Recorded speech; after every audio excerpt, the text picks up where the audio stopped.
Hello students, how are you. आज अपना topic रहेगा टाइप्स ऑफ मैट्रिक्स में। आगे हमने 8 टाइप की मैट्रिक्स पढ़ी हुई हैं अब तक। 8 के आगे आज हम चलेंगे। 9th टाइप अपनी स्टार्ट होगी। 9th टाइप का नाम है बच्चों ट्राइंगुलर मैट्रिक्स।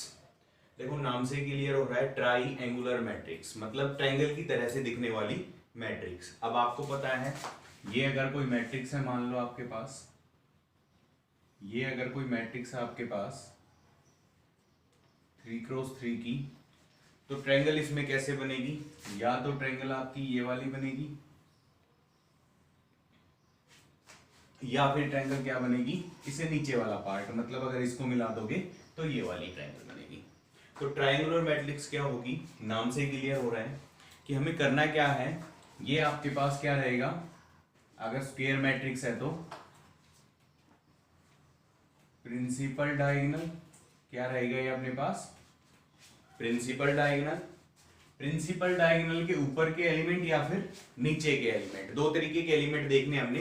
प्रिंसिपल डायगोनल मतलब ट्रायंगुलर मैट्रिक्स में सबसे पहली बात क्लियर क्या हुई कि वो स्क्वायर मैट्रिक्स होनी चाहिए, क्योंकि आपके पास डायगोनल की जरूरत पड़ेगी और डायगोनल किस मैट्रिक्स में मिलता है, हमेशा स्क्वायर मैट्रिक्स में मिलता है। तो प्रिंसिपल डायगोनल जो बना, प्रिंसिपल डायगोनल जो होगा उसके ऊपर के एलिमेंट या फिर नीचे के एलिमेंट अगर जीरो हो गए तो वो क्या बनेगी, एक मैट्रिक्स आपके पास ट्रायंगुलर मैट्रिक्स बनेगी। तो डेफिनेशन क्या हुई बच्चों, A matrix square matrix, square matrix A equal to Aij n cross n is said to be triangular matrix, is said to be triangular matrix if either all the elements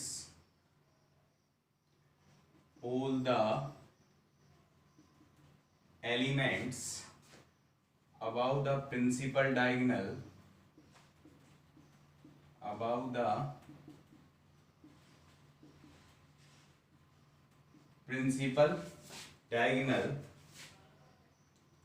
is 0 or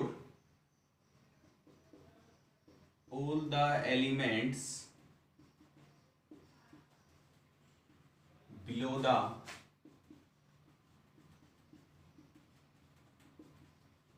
principal diagonal is 0। तो जो मैंने बताया था वही लिखा है यहाँ पे कि कोई एग्जांपल अगर हम लेते हैं, मान लो ये एग्जांपल हमने लिया, तो प्रिंसिपल डायगोनल पे कुछ एलिमेंट लिख देते हैं। देखो प्रिंसिपल डायगोनल वाले एलिमेंट जो है उन पे कोई कंडीशन नहीं लगाई है, तो वो आप जो मर्जी चाहे जैसा लिख सकते हो। तो क्या होगा यहाँ पे 1 2 3, इसके नीचे वाले 0 मतलब या तो आपके पास ये कंडीशन रखी हो, इसके ऊपर वाले 0 मतलब या फिर यहाँ पे कोई एलिमेंट लिख दो आप, जैसे ये मैंने लिख दिया मान लो 4 5 एंड 6, तो आप देखोगे ये आपका प्रिंसिपल डायगोनल हो गया। इसके नीचे जितने भी एलिमेंट है सारे के सारे क्या हैं, 0 है। सिर्फ आपको कंडीशन कहाँ पे दी हुई है, प्रिंसिपल डायगोनल के नीचे के एलिमेंट या फिर प्रिंसिपल डायगोनल के ऊपर के एलिमेंट। अगर नीचे के एलिमेंट 0 हुए तब भी आपके पास क्या शेप बनी है, देखो ट्रायंगल वाली शेप बनी, तो ये क्या हो गई, एक ट्रायंगुलर मैट्रिक्स हो गई। सेम इसी तरह आप कह सकते हो अगर प्रिंसिपल डायगोनल के ऊपर वाले एलिमेंट जो हैं अगर वो 0 हो गए तो क्या बनेगी, आपके पास एक ट्रायंगुलर मैट्रिक्स बनेगी। अब इसमें दो केस हो गई, एक तो ऊपर वाले एलिमेंट 0 बनते हैं तब भी ट्रायंगल बनती है, एक नीचे वाले एलिमेंट अगर 0 बनते हैं तब भी ट्रायंगुलर मैट्रिक्स बनती है। तो इन केस को डिवाइड करने के लिए हमने इसके दो सब पार्ट और लिए कि एक बार अपर ट्रायंगुलर बनेगी, एक बार लोअर ट्रायंगुलर बनेगी। तो सेकंड केस आती है 10th मैट्रिक्स आपकी lower triangular matrix, lower triangular matrix. एक आएगी बच्चों आपके पास अपर ट्रायंगुलर मैट्रिक्स, एक आएगी बच्चों आपके पास lower triangular matrix. Lower triangular matrix क्या होगी, जब आप कोई मैट्रिक्स बना रहे हो और आपके पास लोअर में ट्रायंगल बन जाए। लोअर में ट्रायंगल बनने का मतलब कि ऊपर एलिमेंट्स जीरो हो जाए, नीचे क्या आ जाए आपके पास एलिमेंट्स आ जाए। मान लो ये आपके पास कोई प्रिंसिपल डायगोनल है और यहाँ पे आपके पास क्या आ गया 5 6 7 और ये क्या हो गए सारे आपके पास जीरो हो गए। तो देखो इससे नीचे नीचे आपके पास एलिमेंट बच गए। तो ये एक लोअर ट्रायंगुलर बन गई, मतलब नीचे की ओर ट्रायंगुलर बन गई। तो ये क्या बन गई, एक लोअर ट्रायंगुलर मैट्रिक्स बन गई। अच्छा एक कंडीशन और बताता हूं मैं यहाँ पे, आप डायरेक्ट डेफिनेशन में ये भी बोल सकते हो, जैसे ये पोजीशन क्या हुई एलिमेंट की A11, ये वाली क्या हो गई A12, ये क्या हो गई A13। अब मैं बता रहा हूं ये फर्स्ट रो है फर्स्ट कॉलम है, ये वाली फर्स्ट रो ही है तो A1 रखा, आई की वैल्यू 1 रखी। यहाँ पे क्या है आपके पास जो 2 वैल्यू है ये क्या आ गई कॉलम की वैल्यू आ गई, सेकंड कॉलम है। 1 3 का मतलब फर्स्ट रो है, थर्ड क्या आ गया आपके पास कॉलम आ गया। सिमिलरली ये वाला एलिमेंट कौन सा हो गया, इसी तरह ये सेकंड रो आ गई लेकिन कॉलम कौन सा है फर्स्ट है, ये A सेकंड A22 बन गया। ये आपके पास क्या आ गया A23, सेकंड रो चल रही है थर्ड लेकिन कॉलम हो गया। सिमिलरली यहाँ पे क्या आ गया A31, ये वाला क्या हो गया A32 एंड ये इस एलिमेंट की पोजीशन क्या हो गई A33, third row and third column. तो आप देखोगे एक बार यहाँ पे कि ये वाले एलिमेंट जो हैं ये कौन से वाले जीरो हो रहे हैं। यहाँ पे आप देखोगे, देखो रो की वैल्यू 1 है मतलब आई की वैल्यू 1 है, लेकिन कॉलम की वैल्यू क्या है 2, मतलब जे की वैल्यू क्या है 2 है। तो आई हमेशा क्या रह रहा है यहाँ पे, आई लेस देन क्या रह रहा है जे रह रहा है, आई क्या रहा लेस देन जे रहा। यहाँ पे आप देखोगे आई की वैल्यू 1 है लेकिन जो कॉलम है उसकी वैल्यू क्या रह रही है, आई की वैल्यू 1 है, कॉलम की वैल्यू क्या है जे की वैल्यू 3 है। तो क्या रह रहा है आई हमेशा जे से छोटा रह रहा है। अब ये एलिमेंट तो प्रिंसिपल डायगोनल का हो गया ये वाला, तो बच गया कौन सा अब ये जीरो। इस जीरो में भी आई की वैल्यू 2 है लेकिन जे की वैल्यू क्या है 3 है। तो आई लेस देन क्या रह रहा है जे। तो लोअर ट्रायंगुलर मैट्रिक्स में आप देखोगे एक कंडीशन हमेशा आएगी कि जो आपके पास एलिमेंट्स होंगे, मतलब कौन से एलिमेंट जहां पे आई आपका लेस देन जे होता है वो सारे एलिमेंट क्या रहेंगे जीरो रहेंगे।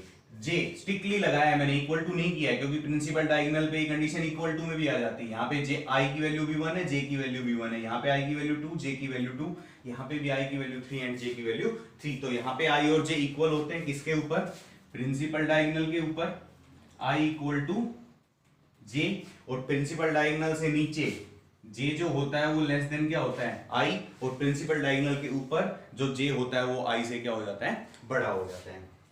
तो लोअर ट्रायंगुलर मैट्रिक्स की क्या डेफिनेशन हुई, A square matrix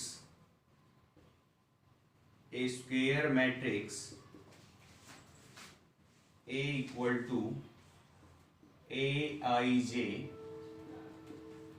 N cross n is said to be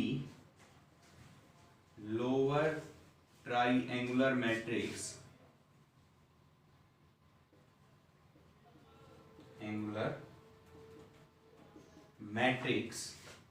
if all the elements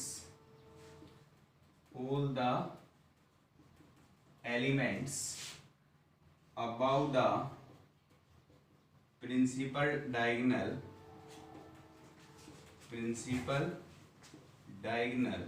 is क्या हो जाए जीरो। ये एग्जांपल मैंने दे दिया है बच्चों लोअर ट्रायंगुलर मैट्रिक्स का। तो ये क्या कंडीशन हुई, इस स्क्वायर मैट्रिक्स को आप बोल दो कि lower triangular matrix if all the elements above the principal diagonal is zero, सारे एलिमेंट्स क्या हो जाए above the principal diagonal zero हो जाए। आगे चलते हैं अपर ट्रायंगुलर मैट्रिक्स के ऊपर।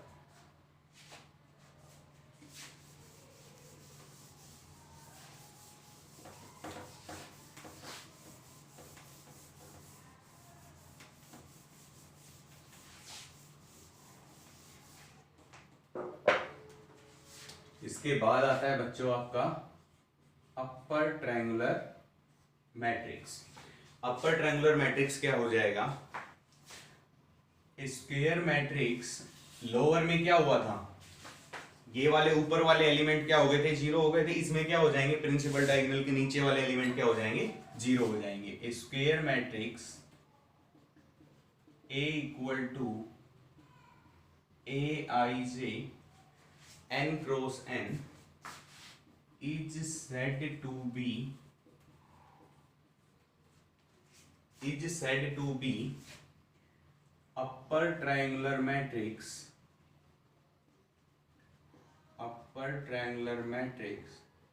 if all the elements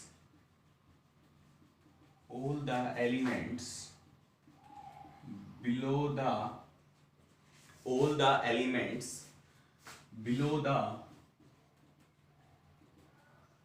principal diagonal इसके आ जाएं, जीरो आ जाएं। प्रिंसिपल डायगोनल के नीचे के सारे एलिमेंट्स क्या हो जाएं, जीरो हो जाएं, या फिर आप बोल सकते हो इसको in general n cross n भी लेके जा सकते हो। तो क्या हो गई ये एक अपर ट्रायंगुलर मैट्रिक्स। कौन सी मैट्रिक्स हो गई ये अपर ट्रायंगुलर मैट्रिक्स। किसी भी स्क्वायर मैट्रिक्स को आप अपर ट्रायंगुलर बोलोगे, देखो नाम में क्लियर है अपर ट्रायंगुलर मतलब ऊपर ट्रायंगल बननी चाहिए। और मैंने ट्रायंगुलर मैट्रिक्स की डेफिनेशन में बताया था कि कैसे ऊपर ट्रायंगल बनती है, नीचे ट्रायंगल बनती है, मतलब ऊपर की ओर एलिमेंट होने चाहिए। ये नहीं कहीं आप ऊपर जीरो कर दो, वो फिर लोअर ट्रायंगुलर बन जाएगी। अपर ट्रायंगुलर में नीचे जीरो होगा, लोअर ट्रायंगुलर में ऊपर जीरो होगा। इसके बाद आता है अपना एक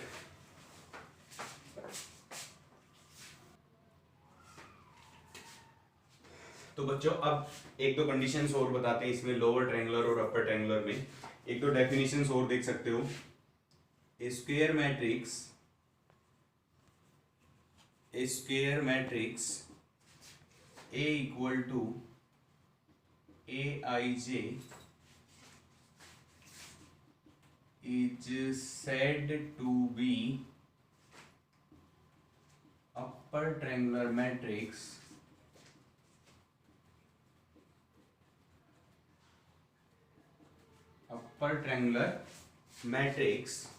if all the elements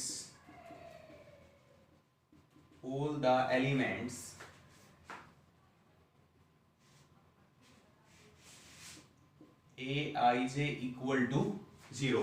थोड़ा समझना इसको, मैं मैथमेटिकली लिख रहा हूं। All the elements Aij equal to zero when जो आई रहेगा, देखो अपर ट्रायंगुलर मैट्रिक्स में कौन से एलिमेंट जीरो रहेंगे, आपको जो डायगोनल दिया हुआ है प्रिंसिपल डायगोनल उसके नीचे के एलिमेंट जीरो रहेंगे। और मैंने एक कंडीशन बताई थी जहां पे जो नीचे वाले एलिमेंट होते हैं उन पे आई जो रहेगा वो किससे बड़ा रहेगा, जे से बड़ा रहेगा। जो ऊपर वाले पे जो प्रिंसिपल डायगोनल के ऊपर एलिमेंट हैं उनमें सब में जे क्या होता है, आई से, जे जो होता है वो आई से बड़ा होता है। लेकिन यहाँ पे क्या रहेगा, जो आई है वो जे से हमेशा क्या रहेगा, बड़ा रहेगा। तो व्हेन आई ग्रेटर देन क्या, जे।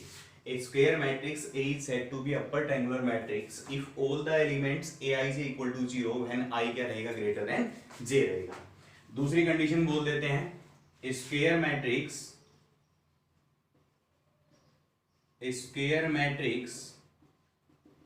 A equal to Aij is said to be lower triangular matrix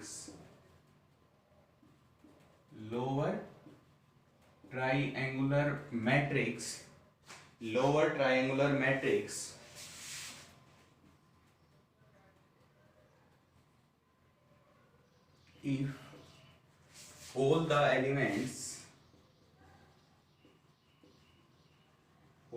elements Aij equal to 0, कब, when आपका जो J रहेगा वो I से क्या रहे, बड़ा रहे।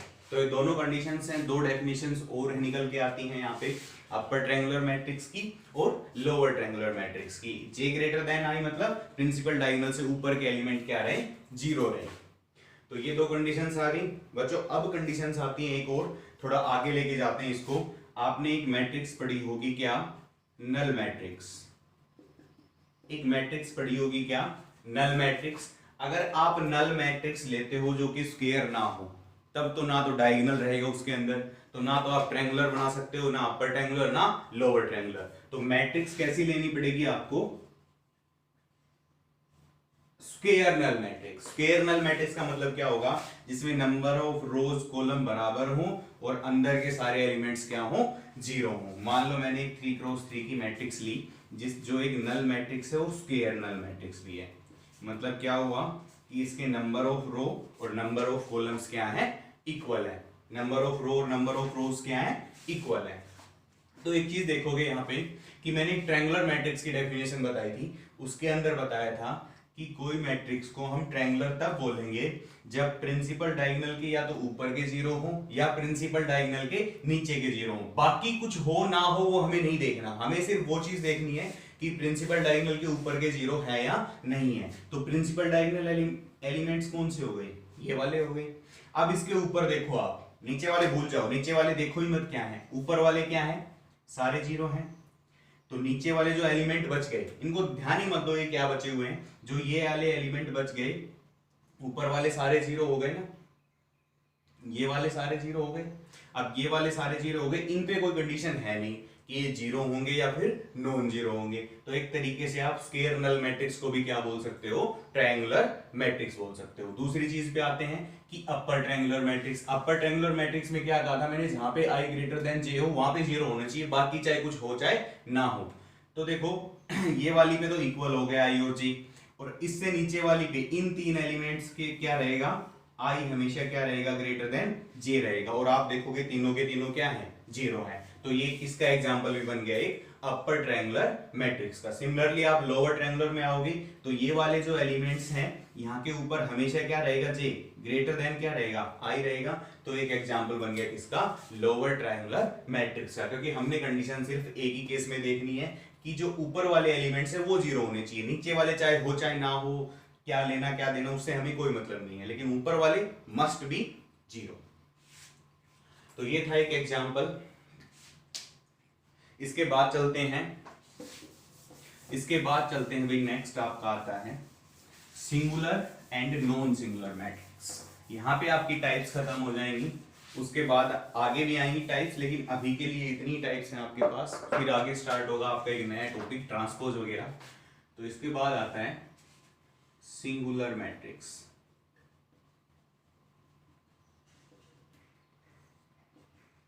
सिंगुलर मैट्रिक्स क्या होगी, square matrix,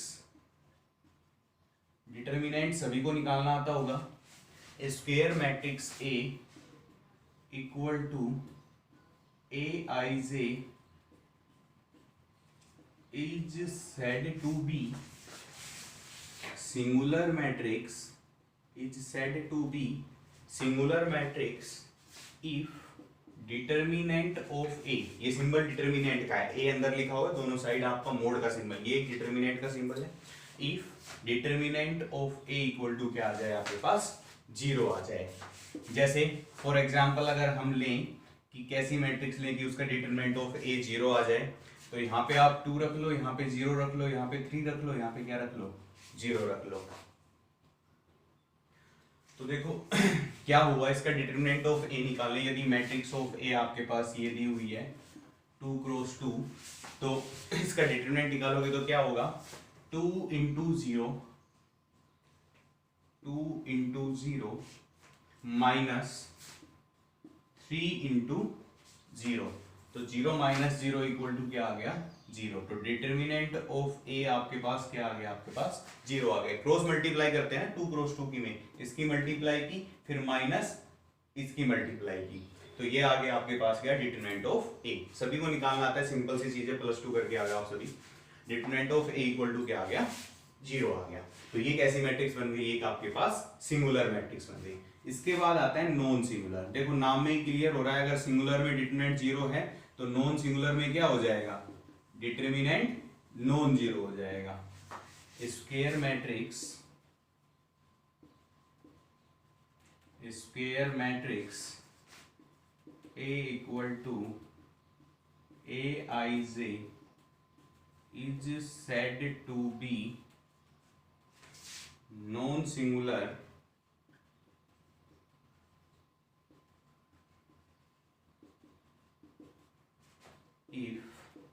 if and only भी कर सकते हो आप इसमें, if and only if determinant of A equal to non zero. यदि किसी स्क्वायर मैट्रिक्स का डिटर्मिनेंट नॉन जीरो है, देखो डिटर्मिनेंट आ गया तो अपने आप स्क्वायर हो गई, क्योंकि डिटर्मिनेंट भी स्क्वायर मैट्रिक्स का निकलता है फिलहाल आपके लेवल पे। तो क्या है, determinant of A not equal to zero तो एक ऐसी मैट्रिक्स का एग्जांपल लो जिसका डिटरमिनेंट नॉन जीरो है, जैसे ये एक ए मैट्रिक्स ले ली मैंने, इसका डिटरमिनेंट निकालो। 5 इंटू 2 कितना हो गया 10, माइनस 4 इंटू 3 कितना हो गया 12, 10 माइनस 12 कितना आ गया आपके पास -2। तो डिटरमिनेंट ऑफ ए क्या आ गया -2, और -2 जीरो के इक्वल नहीं होता है। तो ये मैट्रिक्स कैसी बन गई, एक नॉन सिंगुलर मैट्रिक्स बन गई। तो यहां तक की आपकी टाइप थी, types of matrices. Type of matrices में आपकी कितनी तरह की हो गई, ये शायद आ गया 13 और ये आ गया आपके पास कौन सा 14 टाइप। तो ये 14 तरीके की आपकी मैट्रिसेस थी। इसके बाद आगे चलेंगे, आगे आपका आएगा एडजॉइंट। तो नेक्स्ट वीडियो में देखोगे आप ट्रांसपोज क्या होता है, उसके बाद कंजुगेट ट्रांसपोज क्या होगा, एडजॉइंट क्या होगा, ये सारी चीजें नेक्स्ट वीडियो में चलते हैं। Thank you.